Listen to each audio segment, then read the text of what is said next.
गुरुभ्यो नमः। सिद्धबुद्धिसहिताय श्रीमन्महागणाधिपतये नमः। भोले भक्तवत्सल भगवान की जय हो।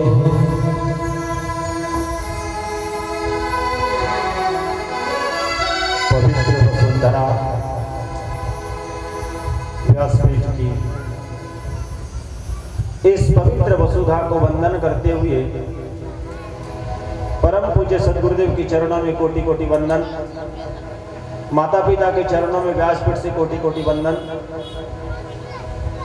इस ग्राम के समस्त देवी देवता, स्थान देवता, नगर देवता, वास्तु देवताओं का वंदन, कथा के मुख्य यजमान के रूप से विद्यमान संकट मोचन हनुमान जी महाराज जी के चरणों में कोटि कोटि वंदन।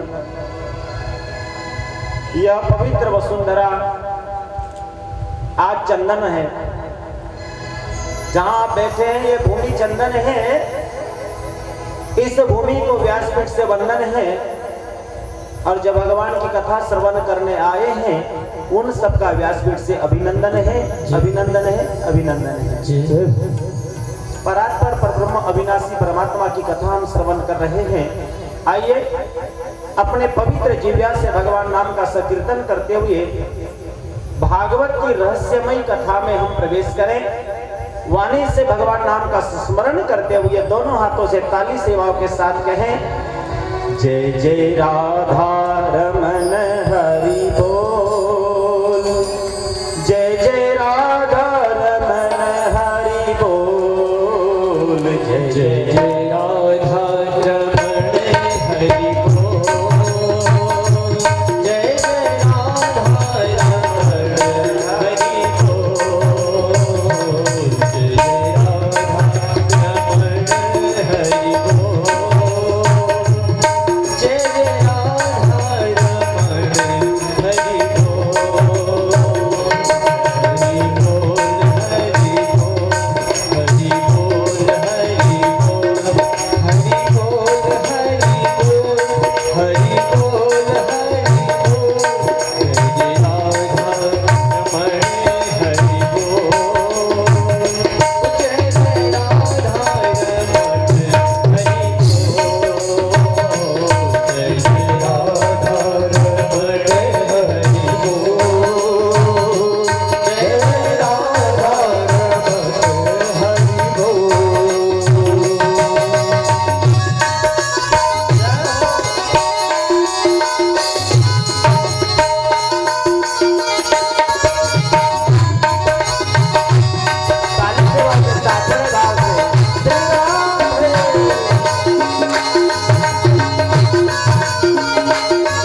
आइए भागवत रूपी ज्ञान गंगा में भागवत रहस्य की ओर चले।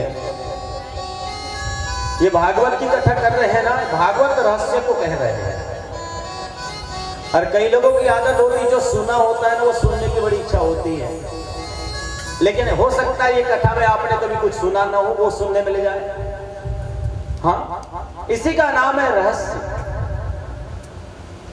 श्रीमद् भागवत महापुराण सबसे पहले किसने सुनी, कहां सुनी, भागवत है तो भी क्या, श्रीमद् भागवत का प्रादुर्भाव हुआ कैसे, और श्रीमद् भागवत के प्रथम श्रोता के रूप में कौन प्राप्त हुए, और इतनी सुलभ भगवान की प्राप्ति हमको कैसे 7 दिन में मिल गई, ये रहस्य है।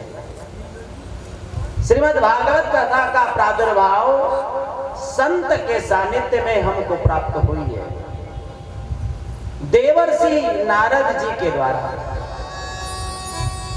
देवर्षि नारद जी ऐसे संत हैं, नारम ज्ञानम ददाति इति नारदः।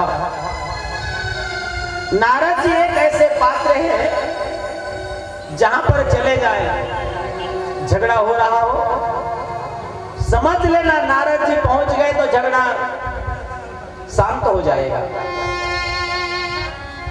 नारद जी जहां चले जाए, जहां हंसी का पात्र चल रहा हो, आनंद चल रहा हो, और नारद जी पहुंच जाए और लग जाए कि इन्हें यहां झगड़ा लगाना है, तो समझ लेना वहां झगड़ा शुरू हो जाए। ऐसे नारद जी है। वास्तव में नारद नाम है ज्ञान का। नारद जी पहुंच गए एक बार कैलाश, और कैलाश में भोले बाबा के यहाँ पहुंचे, भोले बाबा को प्रणाम किया। जय हो महादेव, जय हो प्रभु। अब भोले बाबा तो जाप कर रहे थे, अब भोले बाबा का मन का चल रहा था राम राम राम राम राम राम। अब माला जाप करते बोले कैसे, बाबा ने कहा ठीक है आ गए हो, स्वागत है। अब नारद जी ने सोचा ये बाबा तो ठहरे राम राम जपने वाले, ये पानी भी ना पीवा सके, अब पानी की सेवा कौन करे, माँ। अरे माँ के पास गए तो माँ अच्छे खिलाएगी पिलाएगी ना। देवर से नारद जी पहुंच गए मैया पार्वती के पास हो, मैया पार्वती को प्रणाम करी, जय हो मैया। मैया ने देखा कि संत आए हैं। पहले हमने कही मैया जा दीना द्वार पर संत आवे ना, समझना चारों धाम आवे। जा दीना संत के दर्शन हो गए ना, समझ लेना कि हम तो न जा सके भैया, आज चारों धाम ने बड़ी कृपा करी, हमारे द्वार पे चारों धाम आई गए। कहां जाओगे 100 साल में, कितनी यात्रा करोगे 100 साल में, और संत ऐसे आज यहाँ हैं तो कल कहाँ हैं। महाराज जी उड़ीसा से आए हैं, कल यहाँ पर झारसुगड़ा से कथा के लिए। तो कहने का भाव हमारा ये, नारद जी पहुंच गए मैया के पास, मैया ने जलपान कराया, नैवेद्य खिलाया, भोजन पान कराया, संतों का बड़ा स्वागत कराया हो। और कोई यदि भोजन संतुष्टि के साथ कर लेते ना, खिलाने वाले को बड़ा आनंद। नारद जी बड़ा स्वागत देख करके बड़े आनंदित हो गए। मैया ने कहा हो नारद जी आजकल बड़े दिनों बाद आए हो, काहे आजकल आना जाना बंद कर दिएगा। नारद जी ने कहा मैया कहा जाना, किसी के यहाँ साल में 1 बार जाओ तो मान सम्मान अच्छा होता है, साल में 2 बार जाओ तो थोड़ा सा उससे कम होता है, रोज रोज जाओ तो उससे और कम ही हो जाता है। और मैया कहा किसी के घर जाना, सब मतलब की दुनिया है। जितने जीव प्रेम करे हैं ना, सब स्वार्थ के प्रेम करे हैं। ऊपर से कछु और दिखावे और आंतरिक प्रेम कुछ और रहे। जैसे हाथी के दंत होते हैं ना, ऊपर के कुछ और, अंदर से कुछ और, वैसे ही मनुष्य का शरीर है। वो मनुष्य ऊपर से कुछ और दिखते हैं, इतनी मीठी मीठी बात रखते हैं, लेकिन अंदर में कपट डाल कर रखते हैं। इसलिए जानते हो आप, मिठाई कितनी भी महंगी लो, कीड़ा लगता है, चीटा लगता है। नमक में कभी चीटा, आप बोलते हो ना बड़ा अच्छा लगता है। आप लोग बोलते हो ना मुझे बड़ा सुंदर लगता है, ऐसा लगता है। अरे मैंने सब आप लोगों से ही कथा सुनी, और कहां से सुनी है? ये तिरोड़ा मेरी तो कर्म भूमि है ना, इसलिए बोलते ना तो बड़ा भाव अच्छा लगता है कि मेरी भाषा समझ में आती है। मैया सब दिखावटी प्रेम करते हैं, बनावटी प्रेम करते हैं। नारद जी एक बात कहूं, मेरे भोले बाबा है ना, मेरे स्वामी जो है ना, वो अच्छा प्रेम करते हैं, बड़ा अच्छा प्रेम करते हैं। जो जो बात उनके स्वप्न में भगवान राम आवे तो राम बतावे, जो भगवान के दर्शन होवे वो मुझे बतावे, गुरु मंत्र बतावे। जबकि कहा जाता है बंधुओं, स्त्रियों को वही बात बताना चाहिए जो उनकी सहने की सामर्थ्य है, क्योंकि इनको गोपनीय बात बताई जाना पचती नहीं है। इसलिए बात वही बताओ कि जो इनके मन में पच जाए। लेकिन नारद जी मुझे तो भोलेनाथ मेरे स्वामी यही बात बताते हैं, जो जो बात गुरु मंत्र वो बताते। मैया एक बात कहूं, सुर नर मुनि सब की हरी,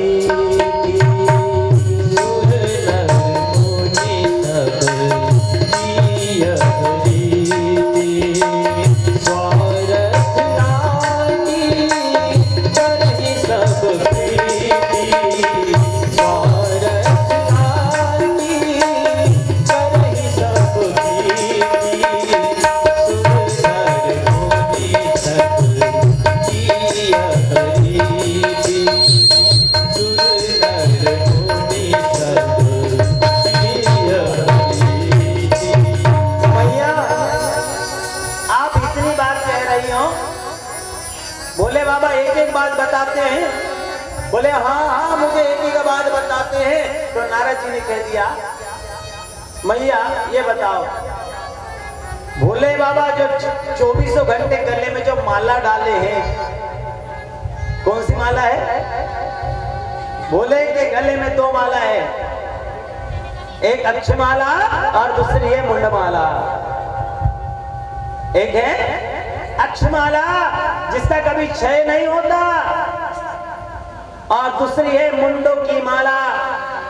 मैया ये बताओ, भोले बाबा ने ये मुंड की माला धारण करी है, ये मुंड की माला किसकी है? अब मैया संकोच आने लगी। सब बात मालूम है, लेकिन मुंड माला वाली बात मालूम ही नहीं है। अब नारद जी ने देखा कि मैया को अब चिंता हो गई, क्योंकि अभी बड़ी बड़ी बात कह रहे थे कि भोलेनाथ मुझे एक एक बात बताते हैं, लेकिन जैसे ही पूछा ये मुंड माला वाली बात तो मालूम ही नहीं, ये बोलती बंद हो गई। नारद जी ने देखा कि मैया को क्रोध आने लगा है, अब झगड़ा बढ़ने वाला है। अब झगड़ा बढ़ने वाला तो यार रहना नहीं चाहिए। अरे पति पत्नी के झगड़े में संत का करे। संत ने पकड़ी वीणा करताल और कहा मैया हमें विदाई दे दो। और नारद जी महाराज जाने लगे। नारद जी ने जाते जाते बाबा भोलेनाथ से कह दिया, बाबा मैया ने जल्दी बुलाया है, अब इधर जल्दी जाइए। भगवान जान गए, नारद जी आप आए हो तो बड़ी कृपा होगी और कोई ना कोई अच्छी बात होगी। नारद जी महाराज वहां से चले गए। नारद जी की बात सुनकर के मैया ने सारा श्रृंगार उतार दिया, कोप भवन में चली गई है। भोलेनाथ पहुंचे, पार्वती को देखा कि ये श्रृंगार आभूषण उतार दिए हैं।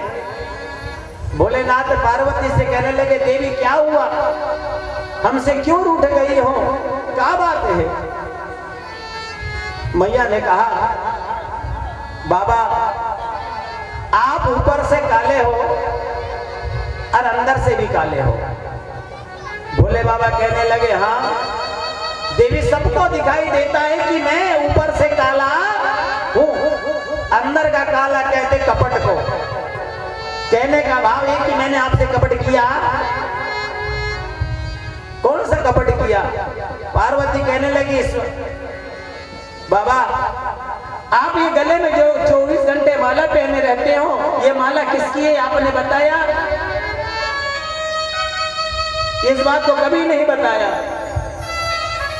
बाबा कहने लगे, देवी समय से पहले और भाग्य से ज्यादा कुछ नहीं मिलता। जब समय आता है, समय सुनिश्चित होता है, उसी समय पर सब कार्य होते हैं।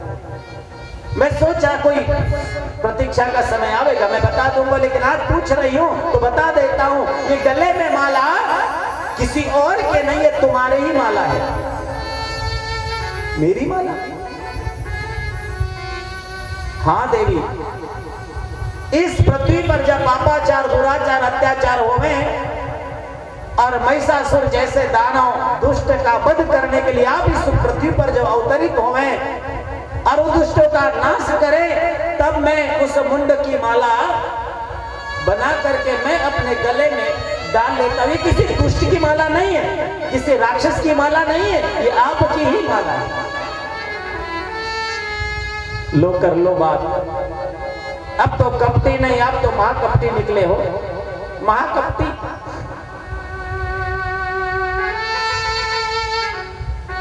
बार बार मुझे ही मरना पड़ता है। यदि आपने मुझसे सच्चा प्रेम किया होता, जो औषधि आपने खाई वो औषधि मुझे खिलाए होते। तो भोले बाबा कहते हैं, मैंने औषधि नहीं खाई, मैंने अमर कथा श्रवण करी है। और अमर कथा का नाम है भैया श्रीमद् भागवत। अब आपके मन में शंका होगी कि श्रीमद् भागवत कथा अमर कथा कैसे हो गई? आपको बताऊं, मरने के बाद यदि कुछ रह जाता है तो आदमी का किया हुआ कर्म, मरने के बाद इस पृथ्वी पर यदि कुछ रह जाता है लोगों को बताने के लिए, लोगों को दिखाने के लिए, तो वो केवल है आदमी का किया हुआ अच्छा सत्कर्म ही वो लोगों को दिखा करके लोग के मन में वो जागृत अवस्था, वह व्यक्ति आज भी जीवित रहता है। इसलिए अमर क्या है? मनुष्य के किए गए सत्कर्म, मनुष्य के द्वारा किया गया कर्म, ये अमर है। मनुष्य को अमर बनाने वाला एक कोई चीज, कोई वस्तु, कोई साधन है तो वह आपका कर्म। इसलिए तो कहते हैं इंसान के शरीर का, हो इंसान के शरीर का तू क्या बनाएगा, हो इंसान के शरीर का तू क्या बनाएगा, मरने के बाद आदमी तुझे क्या बनाएगा, मरने के बाद आदमी से बात के साथ बनेगा, मरने के बाद जब पूछने वाला भी नहीं है। इसलिए मनुष्य के जीते जी जो सत्कर्म है, जो सेवा है, जो सत्कर्म आपने समाज को दिया है, अपने परिवार को दिया है, राष्ट्र को दिया है, वो आपका आजीवन कर्म सत्कर्म अमर रहेगा। मरने के बाद इस शरीर की कोई पूजा करने वाला भी नहीं मिलेगा। हो दोनों हाथों को ताली सेवा के साथ।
बुरा मत करो, ना कर सको भला तो तुम बुरा मत करो, ना कर सको भला तो तुम बुरा मत करो, ना कर सको भला तो बुरा मत करो, ना डरो तुम किसी से तो भगवान से डरो, ना डरो तुम किसी से तो भगवान से डरो।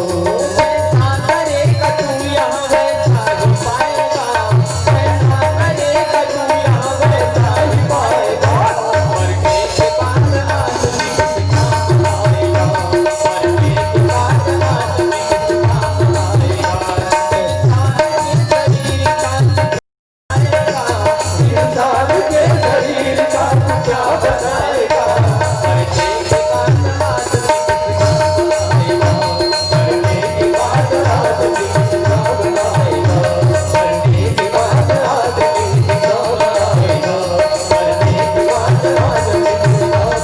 आएगा, मरने के बाद आदमी किस काम आएगा, मरने के बाद आदमी किस काम आएगा, मरने के बाद आदमी किस काम आएगा। बोले भक्तवत्सल भगवान की जय हो। इस कथा को अमर कथा कहा गया है। जब तक जीवन है तब तक सत्कर्म की पूंजी को इकट्ठा कर लो, ताकि जीवन में कब गाड़ी का कॉल आ जाएगा पता नहीं चलेगा।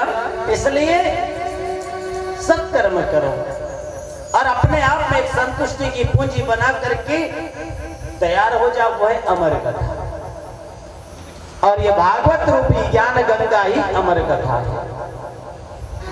पार्वती ने निवेदन किया कि प्रभु हमें ये कथा श्रवण कराओ। भोलेनाथ ने कहा ठीक है, मंच बनवाओ। भोलेनाथ कथा श्रवण कराने के रूप में वक्ता के रूप में बैठ गए, श्रोता के रूप में मैया पार्वती बैठ गई। कथा का नियम यह है कि कथा वक्ता और श्रोता आमने सामने होना चाहिए।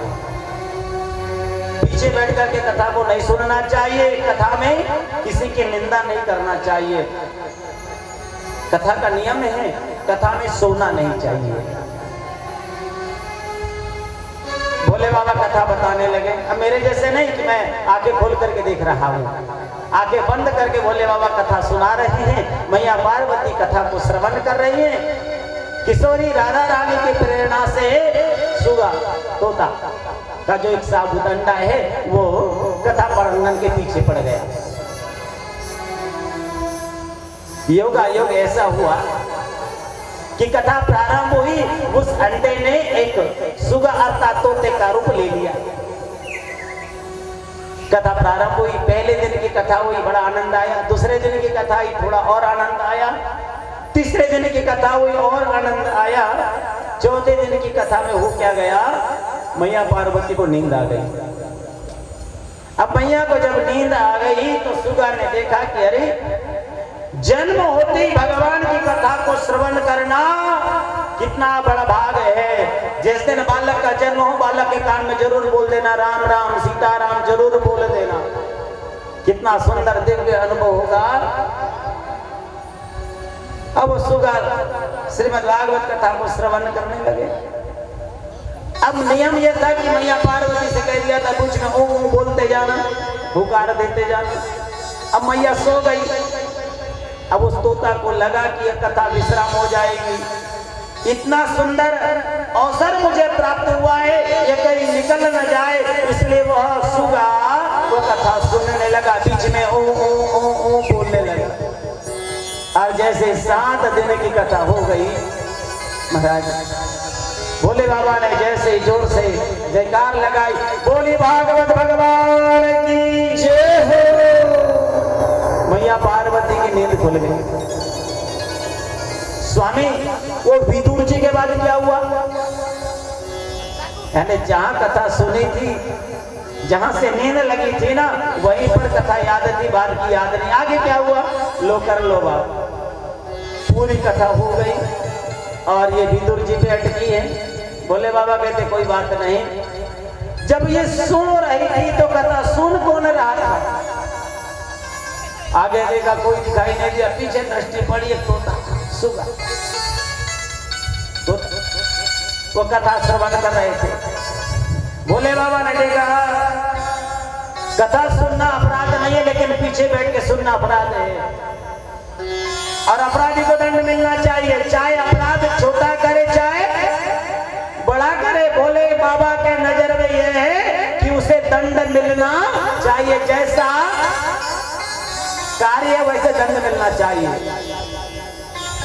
और भोले बाबा पर अपना त्रिशूल उठा लिया है, अब थोड़े हैं सुगा के पीछे, सुगा भागने लगा। अब दृश्य देखिए, आकाश मंडल से आगे आगे सुगा है और पीछे पीछे भोले बाबा। जिन जिनने भी इस दृश्य को देखे सबने वंदन किया है। भोले बाबा आकाश मंडल से जा रहे हो, आगे आगे तोता और उसके पीछे भोले बाबा आकाश मंडल से भ्रमण करते करते चले हैं। हरिद्वार से सीधे चले आ गए बद्रिका आश्रम। और वहां पर रहते वेद व्यास जी। वेद व्यास जी की कुटिया है, सम्यप्राय कुटिया का नाम है। बिटका देवी उनकी पत्नी का नाम है। बहुत दिनों से संतान नहीं हुई थी, योग मानो बिटका देवी को उपासी आ गई और सीधे वो सुगा बिटका देवी के मुखमंडल से सीधे गर्भस्थ हो गए हैं। भोले बाबा ने इधर उधर देखा, भोले बाबा को कुछ नजर नहीं आया। भोले बाबा निराश होकर चले गए। कालांतर में जो मातृ गर्भ में दिव्य बालक हुआ वो है सुखदेव मुनि। बोलिए सुखदेव जी महाराज की। तोता का एक अनुभव बताओ आपको। तोता जो होता है ना, जिस वृक्ष पर बैठता है, जिस फल को खाता है, एक तो वो फल, जिस फल को मुख लगा देते वो फल कैसे हो जाता है, बोलो ना, मीठा हो जाता है। एक तो कहो कि सुगा का मुख लगते ही वह खट्टा हुआ फल मीठा हो जाता है, या फिर समझ लीजिए कि सुगा ऐसे ही फल को चुनता होगा जो फल, अर्थात आप लोग समझदार हो, आप लोग समझदार हो। लोग कहते हैं कि गुरुजी सूरज किधर से निकलता है, सूरज किधर से निकलता है, सब लोग कहेंगे सूरज पूरब से निकलता है। सब लोग जानते हैं सूरज किधर से निकलता है, पूरब से निकलता है। लेकिन महंत जी ने कह दिया, अरे भैया सूरज पूरब से नहीं निकलता, जिधर से सूरज निकलता है उस दिशा को पूरब कहते हैं, जिस दिशा को पूरब कहते हैं, समझ लीजिए। अर्थात ये अमृतमयी कथा है, जहां चाह वहां रहा। वेद व्यास जी महाराज जिन्होंने आज तक 17 पुराणों की रचना करी, एक वेद के 4 भाग किए हैं, लेकिन आज चिंतित है। कोई भी व्यक्ति काम करता है लेकिन संतुष्ट नहीं होता, लेकिन जो व्यक्ति काम करके संतुष्ट होता है उसमें अमृत की प्राप्ति होती है। रुपया 1 कमाओ लेकिन संतुष्टि मिल गई, समझ लेना उससे संतुष्ट कुछ नहीं हो सकता। और बिना मेहनत का 1000 रुपया मिल गया ना तो समझ लेना कि मिल तो गया है, मिल गया। वेद व्यास जी को चिंता होने लगी, लेकिन जब संत को चिंता होती है, वेद व्यास जी चिंतित हो गए। देवर्षि नारद जी का आगमन हो गया हो। देवर्षि नारद जी ने कहा, वेद व्यास जी प्रणाम करता हूं आपको, आपने वेदों के 4 भाग कर दिए, यजुर्वेद, सामवेद, ऋग्वेद, पुराणों की रचना करी, और आप जैसा असंतुष्टि। क्या करूं भगवान, पुराणों की रचना कर लेकिन मुझे संतुष्टि नहीं हुई। जैसे संत शिरोमणि बाबा तुलसीदास जी ने रामचरितमानस की रचना करी, रचना करते करते उन्होंने कहा, मैं रामायण को जो लिख रहा हूं ना, इन लोगों के लिए नहीं, स्वांता सुखाय तुलसी रघुनाथ गाथा, मैं अपने शांति के लिए, अपने संतुष्टि के लिए मैं इसको लिख रहा हूं। आपको आनंद आए तो ये अच्छी बात है, लेकिन किस लिए लिख रहा हूं, स्वांता सुखाय। लेकिन वेद व्यास जी को शांति नहीं है। वेद व्यास जी को चिंतित लेकर नारद जी ने कहा, गुरुदेव संत कृपा सबसे ऊंची कृपा होती है, आप ऐसे ग्रंथ का निर्माण करो जिसमें सर्व मंगल मांगल्ये शिवे सर्वार्थ साधिके सर्वे भवन्तु सुखिनः सर्वे सन्तु निरामया। कोई ऐसा ग्रंथ निकालिए जिससे समाज में अच्छी प्रेरणा जाए, ऐसा कुछ, लेकिन क्या करूं? बोले संत कृपा सबसे ऊंची होती है, उसका प्रमाण हूं मैं। नारद जी जानते एक दासी के पुत्र है, एक सेवा करने वाली, आश्रम में सेवा करने वाली दासी के बेटे हैं नारद। नारद जी अपना इतिहास बता रहे, मैं कौन हूं? एक दासी का बेटा। और ऐसा बेटा, मेरा जन्म होते ही मेरे पिता का देहांत हो गया। मेरी मां ने मुझे पाल पोस कर बड़ा किया। जहां जहां सत्संग होता मेरी मां मुझे लेकर जाती। मैं भी खुशी खुशी वहां पर संतों के सानिध्य में जाता, संतों की सेवा कर लेता। संतों ने मेरा नाम रख दिया रामदास। संतों के भजन श्रवण करते मैंने सुना यहां कोई किसी का नहीं है। मेरे मन में जिज्ञासा हुई, कोई किसी का नहीं है। मैंने विचार किया क्यों न संतों के साथ चले, संतों के साथ जाना चाहिए। जब मेरी मां को पता चला कि मेरे जीने का सारा मेरा लाल चला जाएगा, आधी रात को मेरी मां संतों के पास गई, महंत के पास गई। महंत जी ने देखा कि इतनी रात को मैया आई है, मैया को प्रणाम किया। बोले क्या बात है मैया? दोनों आंखों में अश्रु है। मेरी मां संतों के पास गई और क्या कहा, बाबा मेरे बालक को मत ले जाना, मेरे जीने का सहारा केवल मेरा एक बालक है। मैं कब की मर जाती, मैं उसी दिन मर जाती जिस दिन मेरे पति की मृत्यु हुई, लेकिन मैं जी रही हूं इस बालक के लिए। मैं चाहती तो दूसरा विवाह भी कर लेती, लेकिन विचार किया कि दूसरा वाला कैसा मिलेगा ना, इस बालक का लालन पालन कर पाएगा या नहीं, इसलिए मैंने विवाह भी नहीं किया। मैंने सारे सुखों का त्याग करके, दुख को ही सुख मान करके इस बालक का मैंने लालन पालन किया।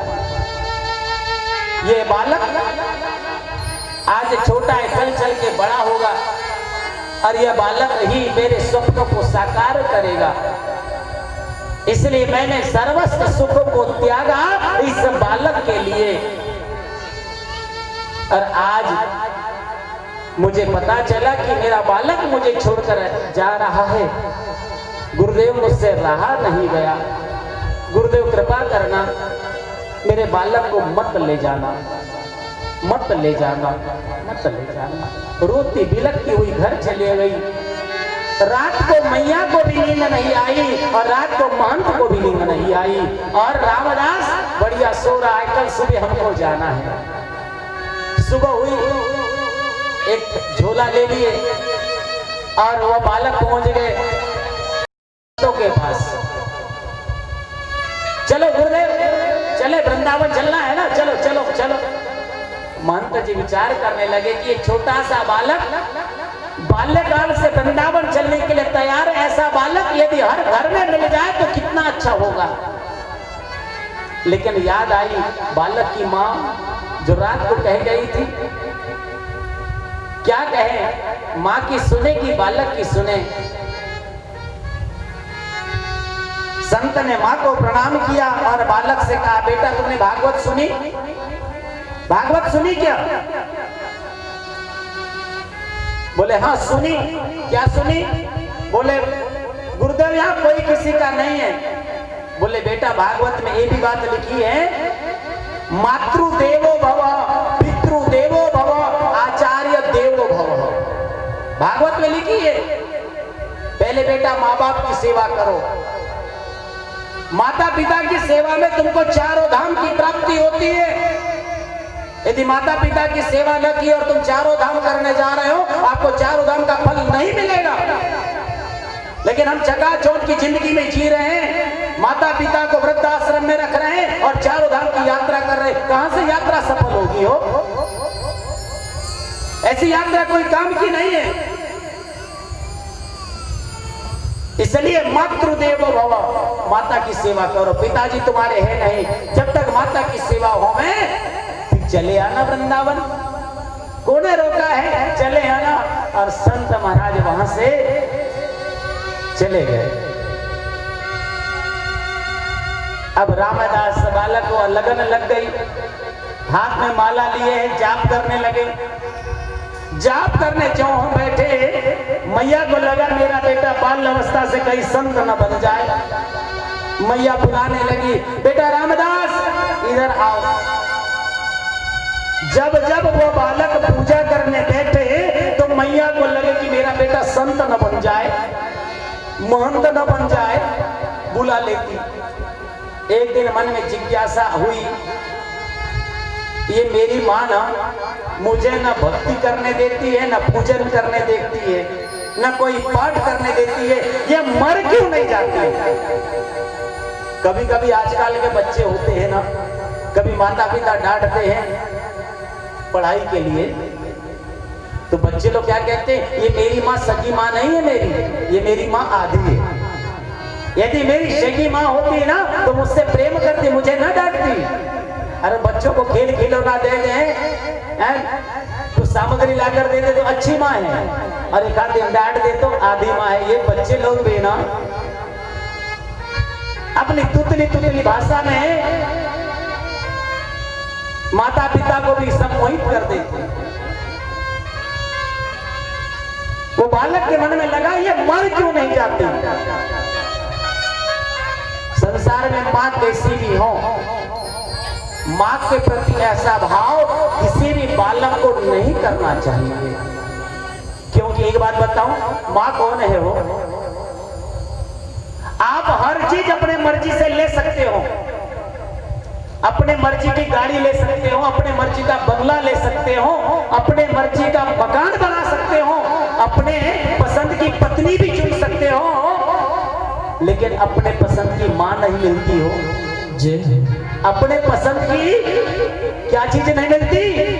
अपने पसंद की मां नहीं मिलती है। बाकी आप सब चीज अपने पसंद की ले सकते हो। ऐसे मां की महिमा है जी। ऐसे मां की महिमा, केवल मां, केवल परमात्मा चाहते हैं कि इस मां की कोख से इस बालक का जन्म होना है, और इस मां के साथ, इस कोख के साथ, इस बालक के साथ पीढ़ी का संबंध जुड़ना है। जो इस बालक का जन्म 7 कुलों का उद्धार करने वाला है। जब परमात्मा की कृपा होती है तब मां की महिमा होती है। प्यार ममता की मूरत है माँ, प्यार ममता की मूरत है माँ। दुनिया में तुझसे कोई नहीं, प्यार ममता की मूरत है माँ। दुनिया में तुझसे कोई नहीं,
मर क्यों नहीं जाती? जिस समय माँ डांटती उस समय बालकों को लगता है, लेकिन जब माँ मर जाती है तब बालकों को एहसास होता है कि माँ क्या होती है। जब तक वृक्ष की छाया रहती है वृक्ष हमें बड़ा बड़ा लगता है, लेकिन जब वृक्ष कट जाता है, छाया निकल जाती है, तब हमको याद आती है कि छाया क्या होती है। जब ममता रूपी जिस माँ की हमें याद आती है, कब हमसे माँ छूट जाती है तब। जब तक रहती तब तक हमें तो उसका महत्व पता नहीं चलता है, लेकिन चले गई तब पता चलता है। जब नारद जी की माता जी का देहांत हो गया ना, तो नारद जी को उस समय एहसास हुआ कि माँ क्या होती है, और आंखों से गर्म पानी निकला है कि जिस माँ ने हमें संसार दिखाया हो, ममता रूपी आंचल में जिसने स्वयं कीले में रख करके हमें सुखे में रखी हो, बच्चे की छोटी सी आहट सुन करके माँ उड़ जाती हो, रोने की आवाज सुन करके थाली को छोड़ देती हो, वो माँ आज इतनी भीड़ में सब दिखाई देगी हो, लेकिन वो माँ सारी दुनिया में दिखाई नहीं देगी, और दिखाई देगी तो ये प्रतिमा के रूप में दिखाई देगी जो आप देख रहे हो ना। कभी भी अपने व्यक्ति को ध्यान से सुनना, धन पैसे का कभी घमंड नहीं करना, अभिमान नहीं करना। अगर जिनको अभिमान होता हो तो ध्यान से सुनना, अपने दादा परदादा की फोटो लगी हुई हो ना, तो उनको जरूर देखना। भैया इनके चले जाने से सृष्टि रुकी क्या? सृष्टि का काम रुका क्या? वो तो चलते जा रहा है, चलते रहेगा। कभी अभिमान नहीं करना। नारद जी को यहाँ पर माँ की करुणा का एहसास हुआ। एक आंख से गर्म पानी निकला हो, जब मनुष्य दुख में रोता है तब गर्म पानी निकलता है, और जब मनुष्य सुख में रोता है तो ठंडा पानी निकलता है। एक आंख में गम है तो एक आंख में खुशी है। गम है कि माँ चली गई, बोलने वाली, अरे बोलो ना, चले गई। खुशी इस बात की है अब मुझे कोई रोकने वाला, अब मुझे कोई टोकने वाला, मैं अब स्वतंत्र हूँ। खुशी है, और खुशी के मारे जो संत ने जो मंत्र दिया था, नारायण नाम का पाठ किया, ऐसा नृत्य किया, ऐसा नृत्य किया, वही देवर्षि नारद कहलाए हैं। वो आपका प्रमाण ये सामने है। संत कृपा सबसे ऊंची होती है, इसका प्रमाण मैं हूं। इसलिए एक बात कहूं, जिनको अच्छे गुरु नहीं मिलते हो उन्होंने अच्छी किताबों को पढ़ना चाहिए, शास्त्रों को पढ़ना चाहिए। देवर्षि नारद जी ने कहा, सबसे पहली भागवत मैंने अपने पिता के मुख से श्रवण करी। सबसे पहले भागवत वक्ता ब्रह्मा जी ने चतुश्लोकी भागवत देवर्षि नारद जी को सुनाई, और नारद जी ने वह चतुश्लोकी भागवत आज वेदव्यास जी को श्रवण कराई। और वेदव्यास जी से कहा कि आप इसका विस्तार करिए, विस्तार करिए, लिखते जाइए, लिखते जाइए, कहते जाइए। भागवत किसने लिखी? किसने लिखी? अभी तक आपको यही मालूम है वेदव्यास जी ने भागवत लिखी। कभी चले जाइए बद्रीनाथ, वेदव्यास जी ने भागवत जी नहीं लिखी हो। भागवत जी को लिखा है भगवान गणपति ने।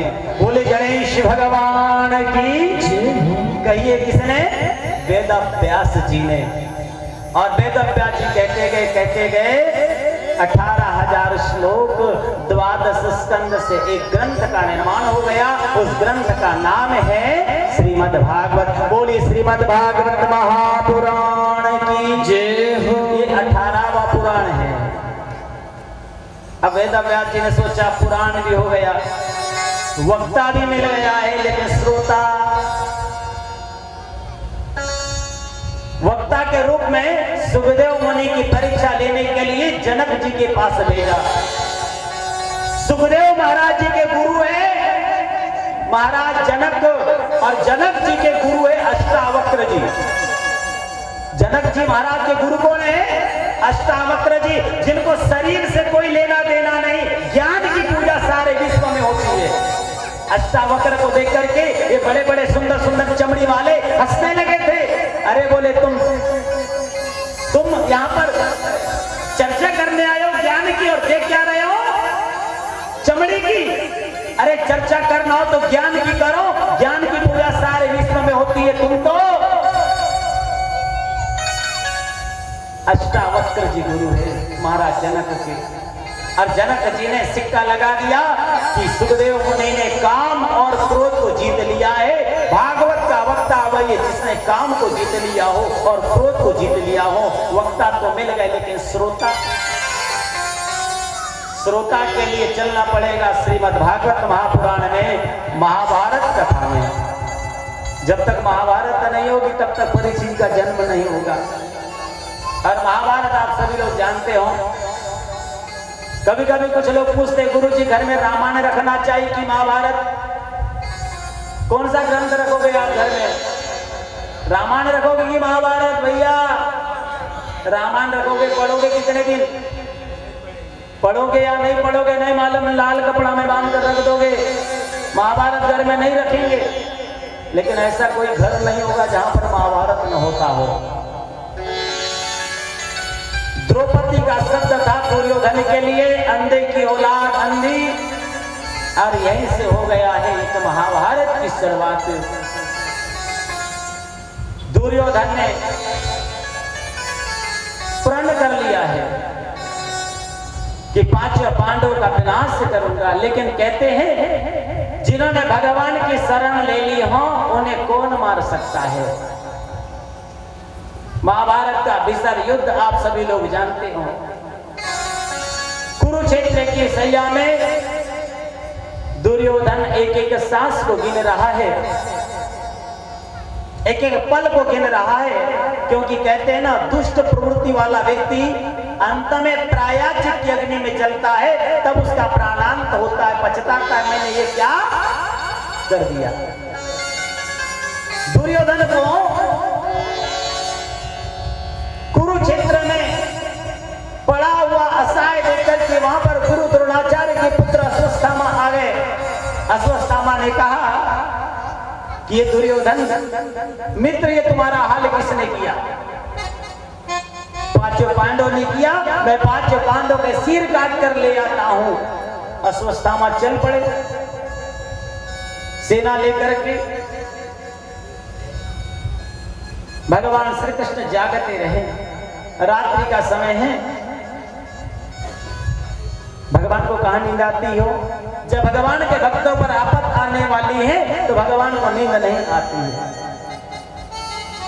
अचानक अर्जुन की नींद खुली, अर्जुन पहुंच गए भगवान के पास। भगवान सोए नहीं, बोले आज की रात बड़ी विचित्र होने वाली है। बोले हमें काहे चिंता, हमारे रखवारे तो ठाकुर जी है ना, हमें कौन बात की चिंता नहीं। भगवान ने कहा एक काम करो, अपना शिविर बदल दो, यहां से आप दूसरी जगह चले जाइए, दूसरे जगह। अश्वत्थामा आए, सोचा कि ये शिविर में 5 पांडव सोए हैं, 5 पांडव सोए समझ करके 5 पांडव के पुत्रों का शीश काट करके अश्वत्थामा दुर्योधन के पास ले गए। दुर्योधन बड़ा खुश हुआ कि 5 पांडव के सिर काट के ले आए हो। जैसे कपड़ा उठाकर देखा, ओहो अश्वत्थामा तुमने क्या कर दिया? मैंने मांगा था 5 पांडव के सिर, तुमने पुत्रों के ले आए, ये अच्छा नहीं किया, अच्छा नहीं किया। अब हमारे परिवार में तिलांजलि देने वाला कोई नहीं बचा। तुमने अच्छा, और प्राणांत की अग्नि में, प्रायश्चित की अग्नि में दुर्योधन का प्राणांत हो गया। माता द्रौपदी शिविर में पहुंची।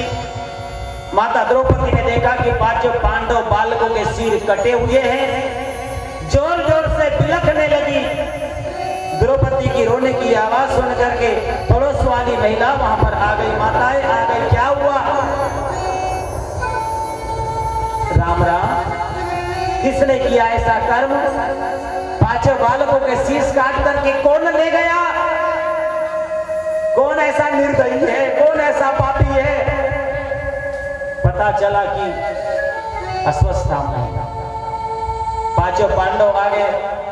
अर्जुन ने अपना धनुष से ले लिया अश्वत्थामा को पकड़ने के लिए। अश्वत्थामा ने देखा कि अर्जुन आ रहा है, मुझे मार देगा। अश्वत्थामा ने ब्रह्मास्त्र चलाया। अर्जुन ने देखा कि अब तो मैं जल जाऊंगा। भगवान कृष्ण का ध्यान किया, कृष्णाय वासुदेवाय हरे परमात्मने नमः, भगवान का ध्यान किया। भगवान ने कहा अर्जुन, ध्रुव द्रोणाचार्य का दिया हुआ ब्रह्मास्त्र तुमको दोनों को मिला है, अश्वत्थामा को भी और अर्जुन को भी। अश्वत्थामा को केवल चलाना आता है और तुमको चलाना भी आता है, रोकना भी आता है। तुम भी ब्रह्मास्त्र चलाओ। अर्जुन ने ब्रह्मास्त्र चलाया है। आकाश मंडल में दोनों ब्रह्मास्त्र आपस में टकराए, भीषण गर्जना हुई है और अर्जुन अश्वत्थामा को पकड़ कर लाए हैं और कहा द्रौपदी लो, तुम्हारे पांचों बालकों के हत्यारे को पकड़ कर लाए हैं। कौन सी सजा दूं? हाथ काट दूं, पैर काट दूं, आंख निकाल दूं? क्या बताओ, इसे कौन सा दंड दूं?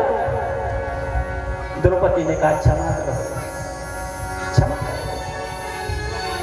एक माँ ही दूसरे माँ की वेदना को जान सकती है, क्योंकि अश्वत्थामा गुरु द्रोणाचार्य का पुत्र है और गुरु द्रोणाचार्य महाभारत युद्ध में मारे जा चुके हैं और गुरु माता है, और गुरु माता का एक पुत्र है अश्वत्थामा। यदि ये मर जाएगा तो माता को कितना दुख होगा, ये मुझसे बेहतर, मुझसे बड़ा कोई नहीं जान सकता, इसलिए छोड़ दो।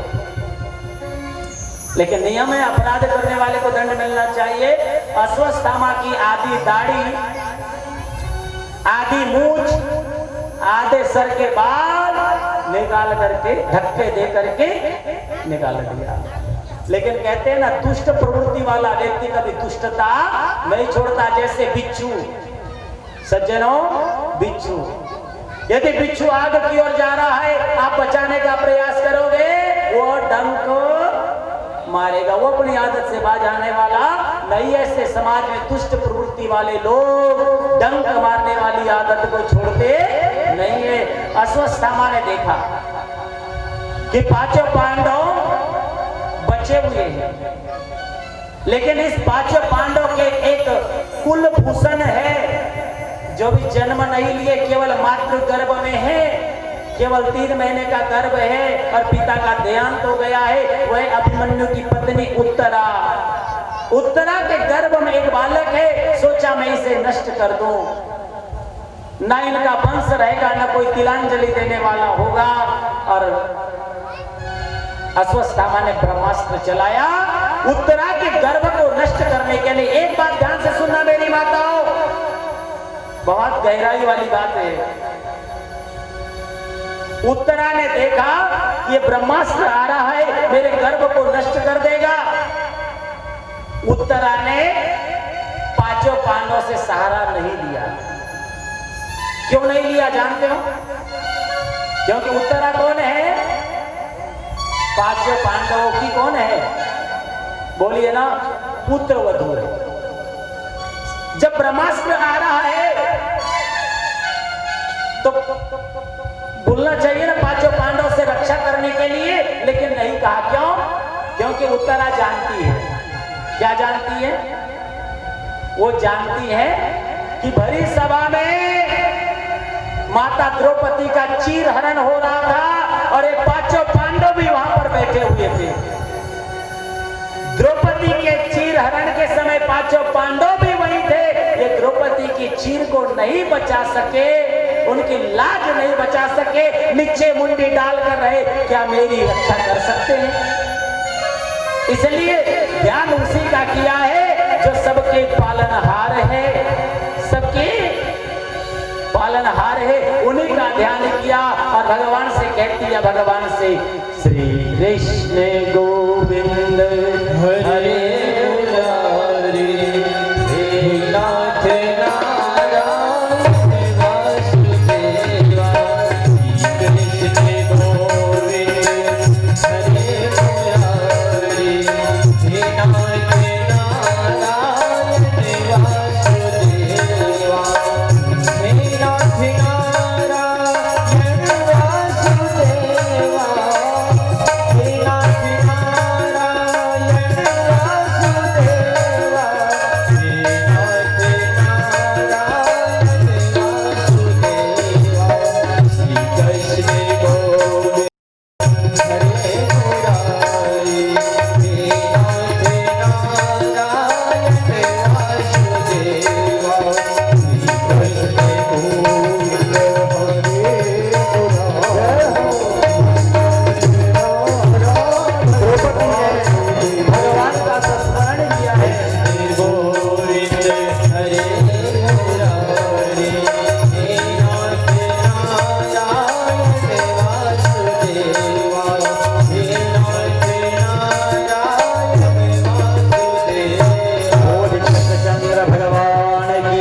हरि की शरण पहले से पकड़ लो भैया, फिर औने कोई चरण की जरूरत ना है। भगवान की चरण, भगवान का ध्यान किया, भगवान आए। भगवान ने कहा उत्तरा चिंता न करो, तुम्हारे गर्भ की रक्षा मैं करूंगा। अपने मन में मातृत्व का भाव ले आओ। थोड़ी देर के लिए मातृत्व का भाव, एक रूप से सामने खड़े हैं और एक रूप से उत्तरा के गर्भ में प्रवेश कर गए। संसार की एकमेव मां है उत्तरा। बोले उत्तरा मैया की, जिनके गर्भ में भक्त भी है और भगवान भी है। और जैसे ब्रह्मास्त्र आया है, भगवान ने अपने सुदर्शन चक्र से ब्रह्मास्त्र को खंड खंड कर दिया है और खंड खंड करके उस बालक की रक्षा करिए। बोले भक्त वत्सल भगवान की जय हो। भगवान चले गए अब द्वारिका। बड़ी संक्षिप्त कथा, जब तक परीक्षित का जन्म नहीं होगा तो कथा आगे बढ़ेगी नहीं, इसलिए बड़ी संक्षिप्त कथा क्यों ले चले। भगवान रहते द्वारिका। द्वारिका में रहने के बाद हुआ ये कि कालांतर में उत्तरा के गर्भस्थ जो बालक था, बालक ने जन्म लिया। जन्म लेते ही वो पालती मारकर बैठ गया। कोई बालक देखा है आज तक कि जन्म होते पालती मारकर बैठ गया हो और जो ढूंढ रहा हो, भ्रमण कर रहा हो, इधर उधर देख रहा हो। सब लोग देखने आते ना बालक को, वैसे सब लोग आ रहे हैं, सबको ढूंढ रहा है वो बालक। पता चला द्वारिकाधीश को, द्वारिकाधीश भी धोती कुर्ता पहने हुए द्वारिका से आए इंद्रप्रस्थ, जिसे कहते हैं आप दिल्ली, ये पांडवों की राजधानी हुआ करती थी। आए भगवान को जैसे बालक ने देखा, बालक ने जैसे देखा मुस्कुराने लगे। भगवान ने कहा चोरे पहचान लियो बाबू, पहचान लिए? तो बालक इशारे में कह रहा हूं हाँ आप ही हो ना। जो ऐसी कल्पना समझे, जब बालक ऐसे बोलते हैं छोटे छोटे, तो बालक कह रहे, भगवान कह रहे पहचानो। बालक कह रहा हूं हाँ आप ही हो ना, मेरी रक्षा करने वाले। भगवान ने इशारे में कह दिया हाँ, और भगवान ने नामकरण करके नाम रख दिया परीक्षित। पहचान ली इसलिए नाम हो गया परिचित। भगवान बहुत सारा आशीर्वाद दिए। पुनः भगवान आशीर्वाद देकर के द्वारिका आए और बालक धीरे धीरे बाल अवस्था को प्रारंभ करते हुए इधर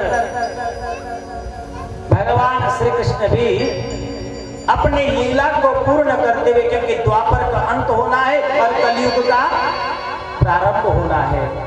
भगवान श्री कृष्ण अपनी पूरी लीला को पूर्ण करते हुए भगवान जब अपने धाम को गए, पांडवों को भी लगा कि जब भगवान ही चले गए तो हम क्या करें। परीक्षित को बुलवाया। परीक्षित, आज से इंद्रप्रस्थ के राजा आप, सारी प्रजा आपकी पुत्र के समान। बोले मैं स्वयं पुत्र हूं, मेरी प्रजा पुत्र के समान कैसे? बोले आप राजा हो और राजा की जो प्रजा होती है वो पुत्र के समान होती है, इसलिए ये राजगद्दी के राजा आप, हम तो चले। पांचों पांडव राजगद्दी पर बैठा करके पांचों पांडव भी अपन अपने धाम को गए। अब राजगद्दी तो मिल गई भैया, लेकिन अच्छे गुरु मिलना चाहिए। परीक्षित के गुरु मिल गए महाराज कृपाचार्य जी। कृपाचार्य जी को अपना गुरु बनाए, वैदिक मंत्रोच्चारण के साथ राज सिंहासन पर बैठे। अब राजा हो गए तो रानी भी चाहिए ना, चाहिए कि नहीं? राजा उत्तर की पुत्री इरावती के साथ परीक्षित जी का विवाह हुआ है और अपनी प्रजा को पुत्र की तरह लालन पालन करते राजा परीक्षित जी के पुत्र भय हैं, जिसमें से बड़े पुत्र का नाम है जन्मेजय। अब बालक को जिम्मेदारी देने लगे, प्रजा का सेवा करते हुए चले। एक दिन की घटना ऐसी हुई, राजा परीक्षित के धर्म सम्राट परीक्षित के राज्य में कोई दुखी नहीं था। एक दिन कौतूहलवश कोषागार में प्रवेश कर गए। एक मुकुट था सोने का जरासंध का, कौतूहलवश पहन लिए, चले गए जंगल में। जंगल में एक उन्होंने दृश्य देखा। व्यक्ति जब आंखों के माध्यम से कोई दृश्य देखता है, मन वैसा कार्य कर बैठता है। कान से व्यक्ति जैसा सुनता है, श्रवण करता है, वैसा मन उसका कार्य कर बैठता है। परीक्षित ने देखा एक दृश्य को, एक धर्म रूपी बैल, भक्ति रूपी वहां पर गौ माता, अरे काला काला व्यक्ति, एक काला पुरुष, वो कौन है? कलयुग है। कलयुग नहीं चाहता कि यहाँ पर धर्म के पैर टिके रहे। धर्म के 4 पैर होते, धर्म, अर्थ, काम और मोक्ष। अर्थ, धर्म, काम और मोक्ष। वो नहीं चाहता यहाँ पर अच्छे कार्य हो, कलयुग नहीं चाहता।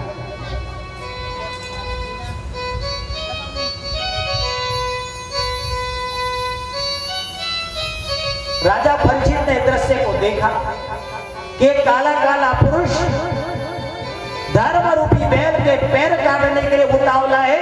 परीक्षित से रहा नहीं गया और परीक्षित ने तलवार उठा ली और कहा कि तू कौन है जो इस प्रकार के कृत्य को कर रहा है?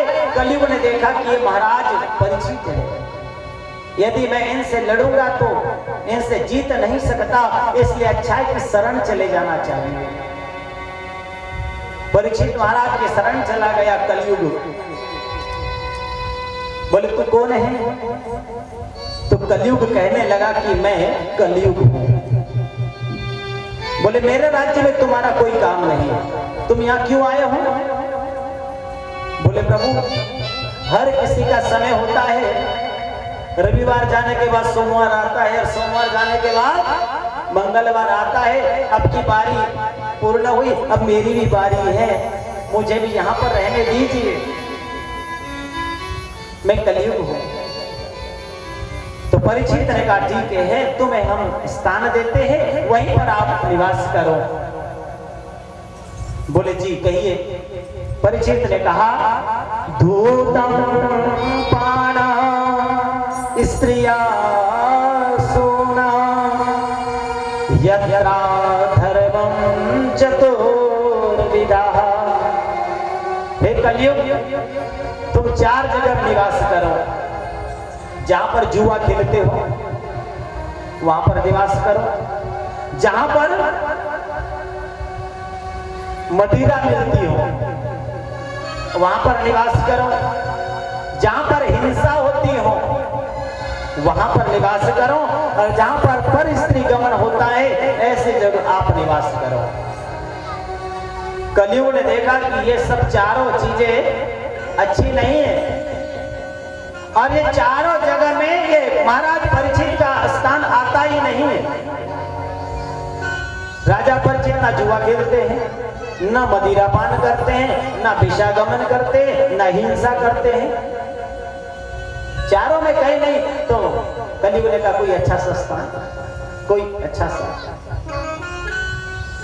तो परीक्षित के मुखारबिंद से निकल गया धातु नाम अस्मि कांचनम, सोने में कलयुग तुम्हारा वास होगा। जरासंध का मुकुट पहने हुए थे, सूक्ष्म रूप से उसी मुकुट के अंदर प्रवेश कर गए। और आज एक ऐसी घटना हुई कि एक ऋषि जिनका नाम है समिक, ध्यान अवस्था में बैठे हुए हैं। राजा परीक्षित वहां पहुंच गए। समिक ऋषि से प्रार्थना कर रहे हैं कि गुरुदेव हमें जल पिलाइए। राजा का कर्तव्य यह होता है कि संत महंत महात्माओं की सेवा करे, न कि ब्राह्मणों से सेवा करवावे।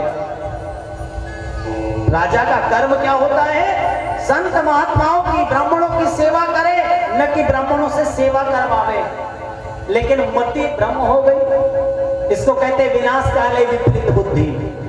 परीक्षित की मति में कलयुग का वास हो गया और परीक्षित जो संत महात्माओं की सेवा करने में लगे रहते थे, वो समिक ऋषि से जल मांगने लगे, पानी मांगने लगे। और जब पानी नहीं मिला, क्योंकि ऋषि तो ध्यान लगाए हुए बैठे थे, उन्हें क्या मालूम कौन आए हैं, क्रोध आ गया। और क्रोध में आकर के एक मरा हुआ सर्प समिक ऋषि के गले में उन्होंने डाल दिया। और परीक्षित महाराज वहां से चले आए हैं। जैसे जैसे मुकुट उतारा है, उतार करके सोचा मैंने आज कौन सा पुण्य किया, कौन सा पाप किया। पहले विचार आया मैंने पाप किया, मैंने ऋषि के गले में मरा हुआ सर्प नहीं डालना था, मैंने पाप किया। मैं कल जाकर के उनसे क्षमा मांग लूंगा, लेकिन कल आया ही नहीं। आज क्या हो गया, आज ये हो गया कि गौर श्रृंगी ऋषि वहां आए और श्रृंगी ऋषि ने पिताजी के गले में मरा हुआ सर्प जब देखा तो श्रृंगी ऋषि ने श्राप दे दिया। हाथ में जल लिए हैं और जल लेकर के श्राप दिया, जिस किसी ने भी मेरे पिता के गले में मरा हुआ सर्प डाला है उसकी आज से 7वें दिन मृत्यु हो।